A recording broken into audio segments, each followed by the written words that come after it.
is 1-1 to Benish.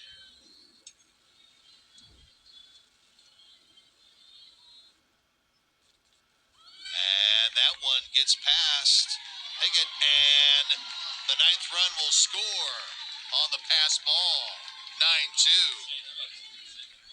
And Peterson advances to third.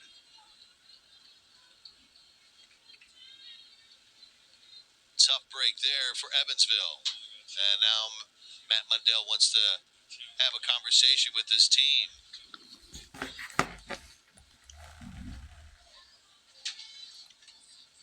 Two longtime coaches in the Missouri Valley Conference. As Holly mentioned, Ryan Jacobs, 18 years in Cedar Falls and 11 for Matt down in Evansville.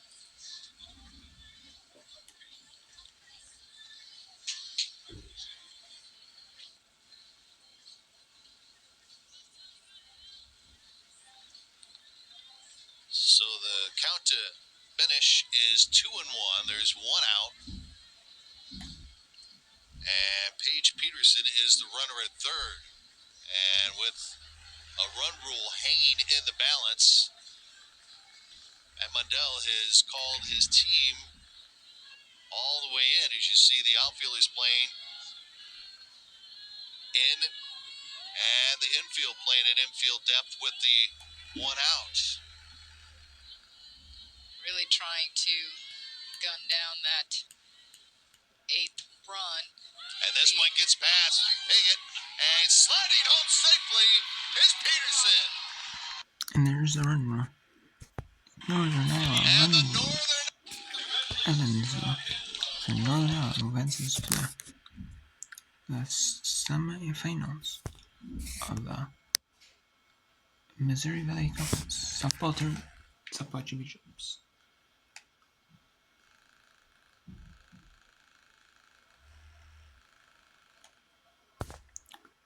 And now I'm going to show you a little bit of UT Santa Barbara, Cal State, Fullerton, and also bringing a little bit of CLU, Southern Utah, and CLU in the bottom of the fourth.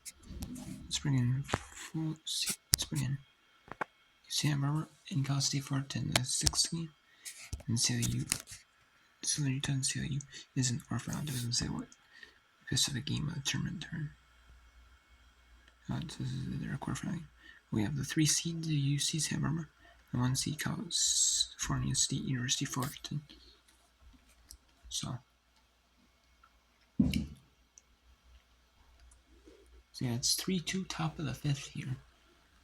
2 outs. 2 outs. 2 runners on third, and a runner on first for the Gauchos. The Fullerton Tains are trying to get a win. And both these teams want to win. They want to stay in the side of the bracket they're on. I'm assuming this is a back game. Obviously, they don't want to fall to like the elimination bracket. And might have to, they want to stay in the winner's bracket. You want to stay in the winner's bracket, have to play as few games as possible to win the tournament, to win the championships. It was Sams who hit in 7 of her last games heading into these Big West championships.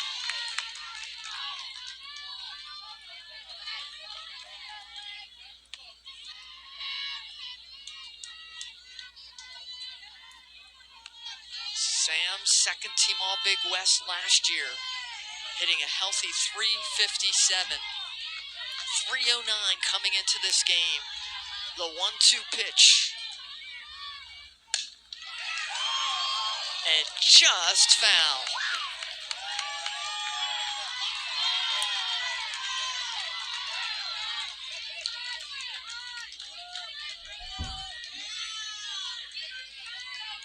Joe Emmons is having to move a lot down there in the third base box. She's moving around and staying in movement, not to get in the way. And it's almost on every pitch. This UC Santa Barbara crowd gets louder and louder after just a 1-hit game Finally, the Gauchos come alive for Joe Evans here in the 5th. And there's a strikeout. Alexa Yeah, Sams. strikeout swinging. And what a play right there for Cal State Fullerton. Strikeout. Getting a big strikeout. So we have Southern Utah taking on CLU here. And this is at California Baptist University. And it's the 3 seed Southern Utah. And it's the 4 seed CLU. Normally the higher the team with the lower C number, the team that finished in the best position possible, gets the lower seed. Usually the lower C number is the home team. However, they must have played earlier in the tournament. And I don't really remember specifically, but they probably did play earlier in the tournament. So CLU this time is the home team to make it fair. Just fair. And they're up 2-0, the Seattle University is. They are taking on Southern Utah. Like I said, but Southern Utah has been held scoreless through 4 innings at the bat so far.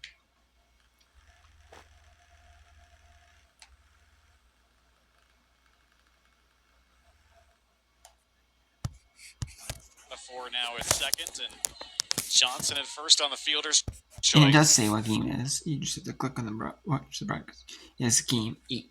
The quarterfinals are game 8. So the game 9 and 10 for sure will be tomorrow. And then you have the elimination bracket, the winners bracket championship game, and the elimination bracket championship game. The bracket championship games, who's going to advance of each bracket? That would be minimum 10 though. It would be minimum 10 though. 2 tomorrow, so it would be minimum 10 games. So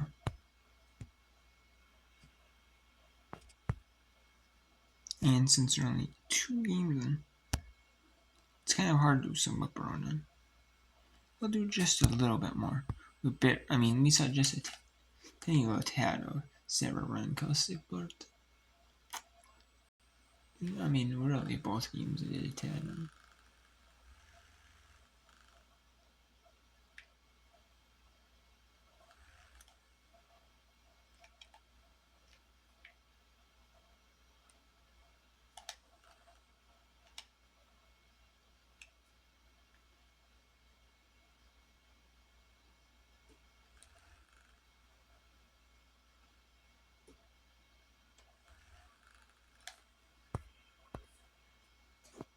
So there's a runner on first. Make that runner on first base and a runner on second base. No. Or is it just a runner on first?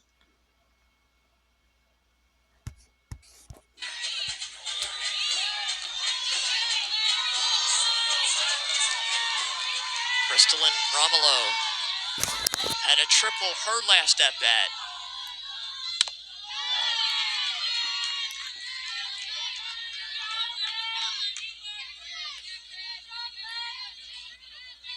But given the zone, both of them are doing a great job of just keeping their composure and still trying to attack the zone and trying to figure out what the umpire's zone is. What is he going to give them?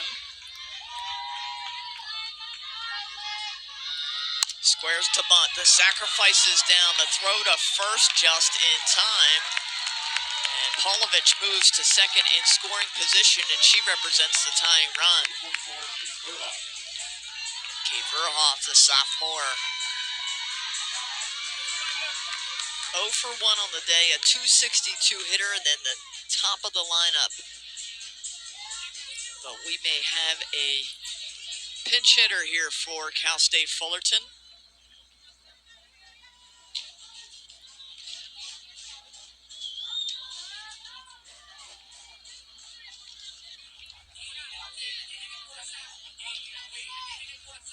Sofia Guevara.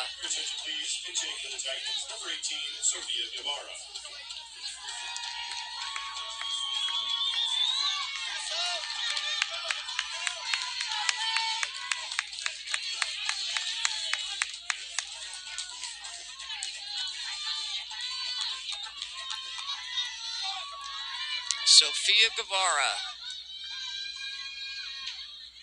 Off speed. What a great offering by Johnson. Just great timing. After having a runner in scoring positions, starting off with that off speed.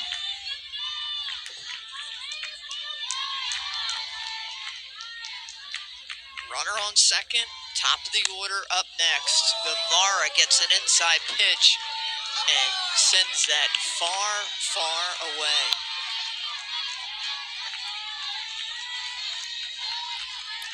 And now Johnson ahead of her 0-2.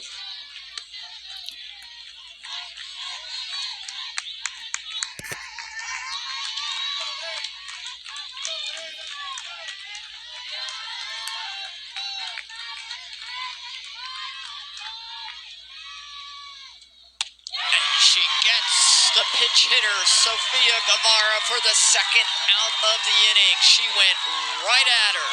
And that's exactly what you should do, especially facing a pinch hitter who is coming right off the bench, who hasn't faced you. She goes right at her with that hard curveball to strike her out.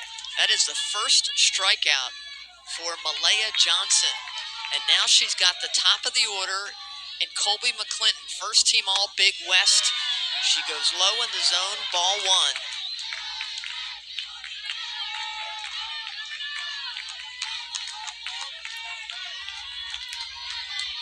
Maggie Polovich on second.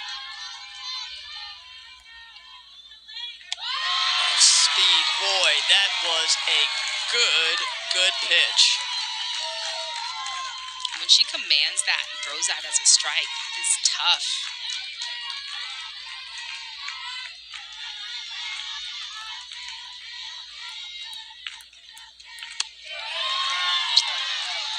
And Matt Jack's not giving the lower part of the strike zone to either pitcher, and both won it.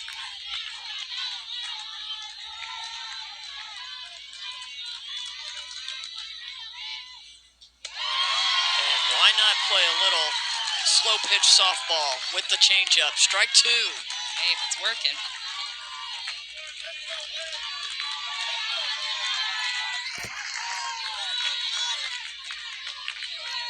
The 2-2 pitch with 2 outs and a runner on second base. Throwing some heat. And it kind of feels like Johnson has kind of picked up her miles per hour a little bit. You can kind of feel it back here or behind home plate. She's commanding that changeup, but when she throws that hard stuff, she's got a little oomph with it going now.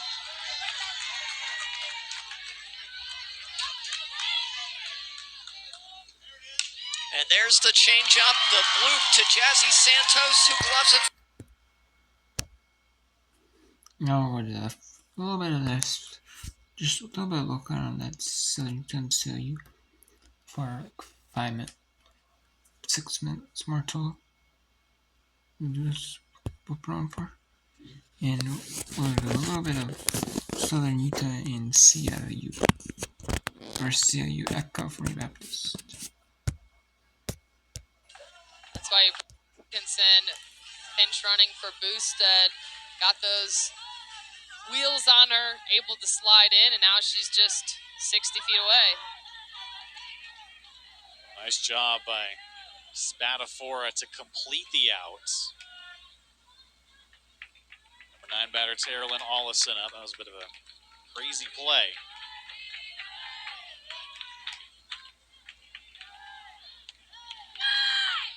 Rise tight.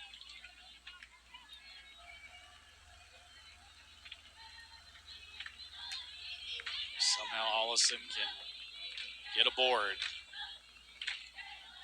into that top of the order.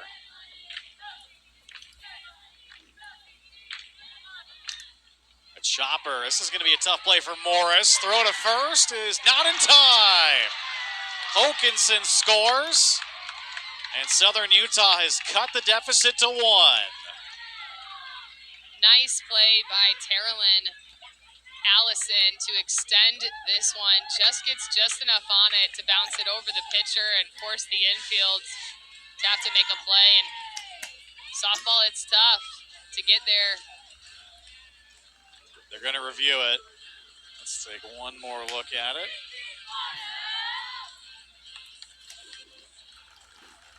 It was close. Throw right on the money. Okay.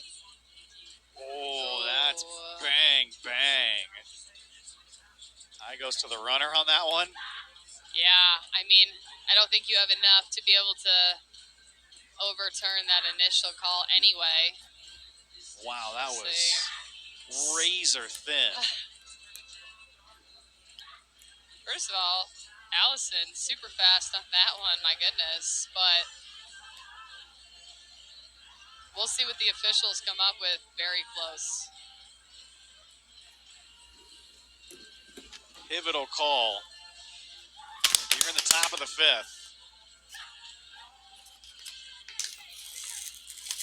All the challenges have been upheld this week.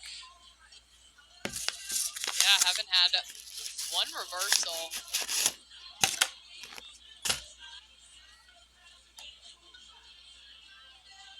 Southern Utah, if this stays, right back in the game.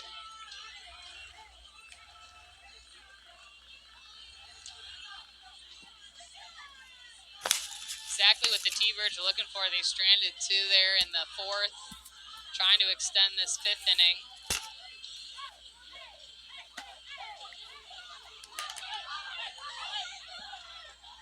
And it looked like it was potentially tie goes to the runner. Hey, there's your friend.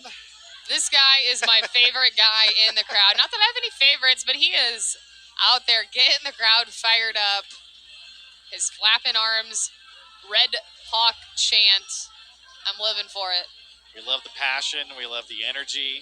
We'll have to see if we can get it on camera at some point during this game. I know he's going to get back up there and do it. We love all the support for the WAC this week. That was the topper for Jeff Uri's glove stack last night. Hats off to all of these coaches for somehow, I mean, I guess that happens to them all the time. They're so used to it, but the balance is pretty good. Got 5, 6 gloves, and they're still answering with thoughtful responses to our questions. Love it. Speaking of coaches, Coach Thompson of Utah Valley scouting this one. They got a whole lot of Wolverines sitting right below us here in the press box. Winner of this one takes on Utah Valley tomorrow. They don't have to play until that 4 o'clock time slot, so it doesn't matter. It's 9 o'clock. They can certainly have plenty of time to rest and recover, but it's important to get this scouting report. This is a long review. Again, it's no surprise because one of the closest plays we've seen at first base in this tournament. We went through the entire song. Rascal Flats, life is a highway. Coach Williams.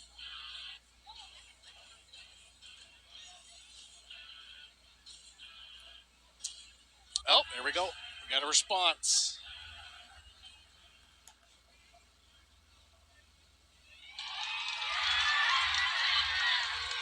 The call stands.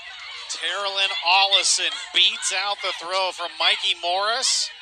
We got a 1-run game. Huge for Southern Utah.